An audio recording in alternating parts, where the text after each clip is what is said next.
Hi, my name is Phil. I like to talk about politics, and in this video I'd like to discuss something that came out a little bit this week, YouGov's MRP, that is the multi-level regression and post-stratification system of polling. Now, as a mathematician, I would love to go into some of the details of this, but don't worry, I'm not going to. But what I am going to do is to explain how it is different from normal polling very briefly, but more importantly, what can we take from it? What should we be a little bit careful about? And fundamentally, what is it useful for and what should you absolutely not do with it? But the problem is that what most people do with this sort of data is the thing you absolutely should not do, and what they fail to do is the thing that you should do. But first, if you'd like to watch more of my videos, then please subscribe to the channel and click the bell notification icon. So ultimately, when most polling takes place between general elections, it's just a representative sample of the population, and all it can really predict is what is the likely vote share of the parties. But of course, in this country, we have parliamentary democracy coupled with first past the post. So a national share of the votes doesn't translate into seats in Parliament. For example, in 2017, the Conservatives won 42% of the vote. Labour won 40%. So you'd look at that and you think, well, the Conservatives got a few more seats than Labour. No, they got a whacking load more seats than Labour, because it doesn't really translate like that. You might win lots of seats by a smaller margin. So the Conservatives, on balance, would have won more seats by a smaller margin, and Labour won quite a lot more seats by a much bigger margin.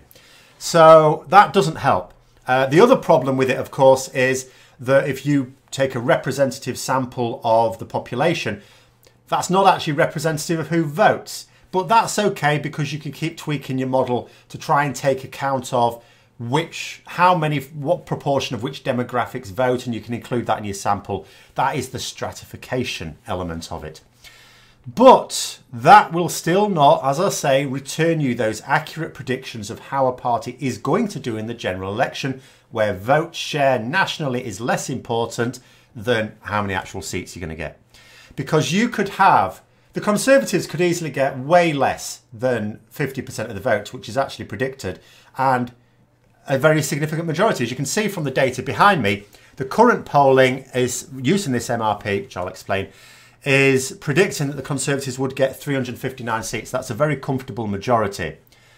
They're not predicting they're going to get anywhere near 50%. It's about 43% of the vote, which is a little bit better than they got last time, but a whacking great number of seats more. So how this system works is, without going into the details, is it does allow you, without having to go into each constituency, and which is incredibly expensive, which is why you can never do it between general elections. And even at a general election, it's a bit more worth it. The amount of people you're going to need to do the surveys is ridiculous. It allows them to accurately predict how seats are going to change hands if they do.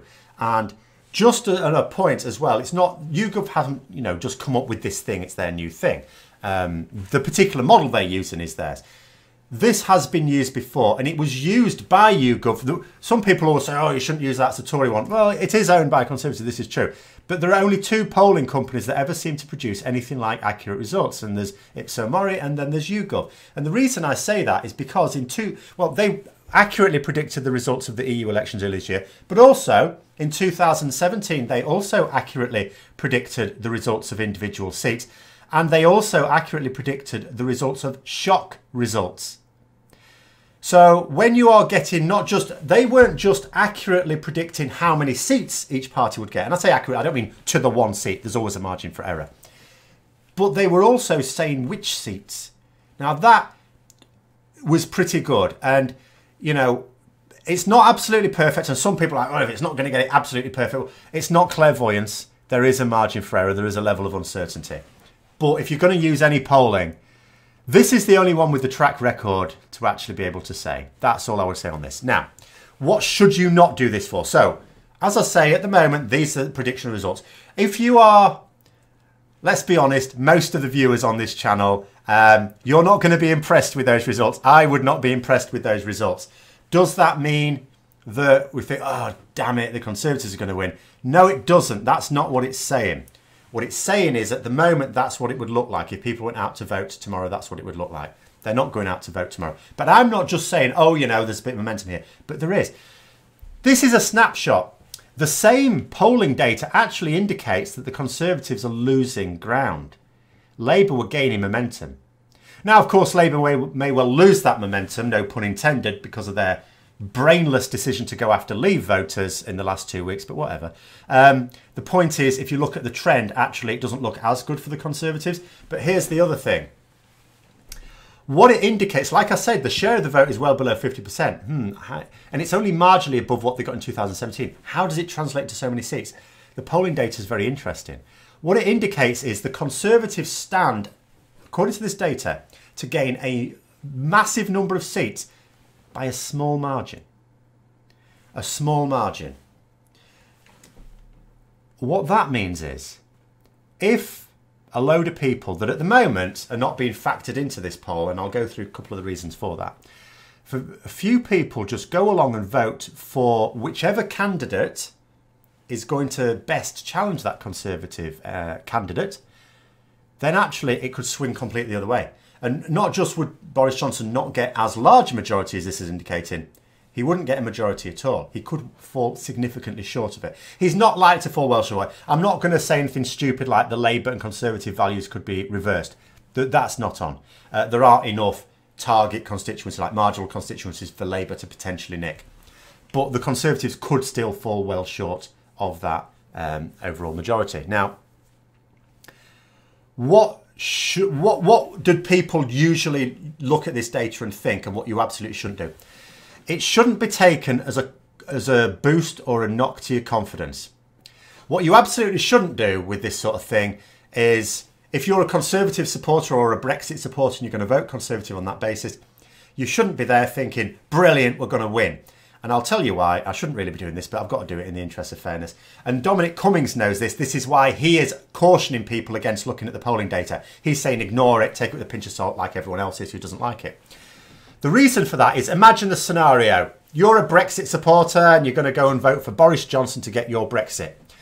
And you look out the window on December the 12th, you go, ooh, it looks a bit cold. Ooh, it's raining. Yeah, I really want Brexit, and if I go and vote, that'll help that. But it's a bit cold and it's a bit wet. It's a bit gloomy. But actually, the polling results say we're going to smash it. So yeah, all the people will vote. Be fine. I won't bother. And you basically create voter apathy, and then a lot of those Conservative or Brexit supporters don't go out and vote. And then, because it's so marginal, a lot of these seats, there's like 100 seats ish. Don't remember the exact figure. That's going to be decided by around about 1,000 people. 1,000 people don't go out and vote. There you go. The seat's lost. But then you have the opposite side. So you could look at this as a Remainer and you think to yourself, maybe you're in a constituency like mine where Labour is the only one that can beat the Conservative candidate, but maybe you're a Lib Dem supporter. Maybe you don't like Jeremy Corbyn, or you just don't like Labour policies in general. But you're going to hold your nose and vote Labour because you can't allow Brexit to happen, and the only way to stop it is to stop the Conservatives getting in. But then you look at the results, you think, well, what's the point? What's the point? We're going to lose anyway. So you create voter apathy the other way around. So you don't look at it like that. You mustn't look at it like that, because the problem with looking at it like that is the polls then become almost self-prophesying. Is that right? Becomes a self-prophecy. That's much. I should have just thought of saying that. No, what should you use it for then? Does that mean there's no use to it at all? Yes, there is. There's a really important use. Because like I said, this is going to be an election where a lot of people vote tactically. Now, if you just had to do it yourself with no other data, the best you can do as an individual is just look at past results. In my constituency, Labour have held this seat since goodness knows when. In fact, before the boundaries changed. They've always held this seat as it's existed now. But the Conservatives are close enough to have a stab at it. So if you were going to vote tactically and you wanted to stop the Conservatives getting in and driving through Boris Johnson's Brexit, you would vote Labour. So you could easily work that out.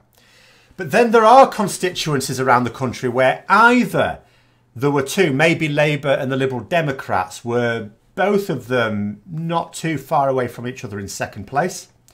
And you're thinking, well, which one do I vote for? Or maybe, because of the nature of Brexit, it has ripped apart traditional support, particularly for Labour.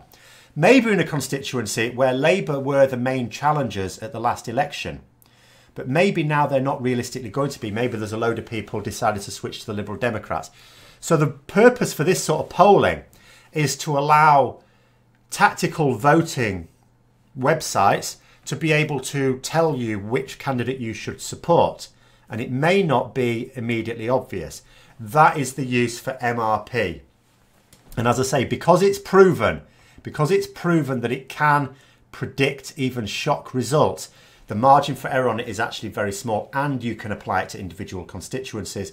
I'm not saying it's perfect. I'm not saying it will definitely steer you right, because you've got to bear in mind, you could have 1,000 or 2,000 people in a constituency all randomly on that particular day decide to vote a particular way, and it can't take account of that. Because that's another thing where I will say just take the data with a pinch of salt, is that we've had a right load of sudden registrations. Now, be careful here. The natural assumption is with all this massive surge in registrations, these are clearly people that have just been turned on to politics. They're going to go out and vote. The vast majority of them are young, which means the vast majority of them are Remainers. They're not going to be voting for the Conservatives. They're going to be voting tactically.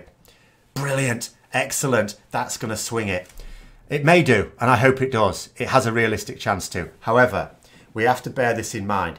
I've said this before on this channel, as a teacher, have encouraged my students to register to vote. I haven't told them how to vote, and I've had actually little political debates, and I've had to tell other students, you don't tell other people how to vote. I'm certainly not going to. But as a result of that, I have basically bullied a load of people who are old enough to vote in this election into registering, just because I kept on at them. They weren't going to. And if they weren't going to register, that meant they weren't going to vote. My hope is that some of them will vote. But I'm not silly. I know that a lot of those registered just because I was on at them, and that doesn't mean they will vote. If this has been replicated across the country, if the reason for the surge in registrations is lots of people like me encouraging, particularly the young, but encouraging people in general to register, it only takes a minute, you can do it on your phone, and you badger them to do it there and then when it's dead easy, that doesn't necessarily translate into a voter surge. The hope is that it does, but it may not.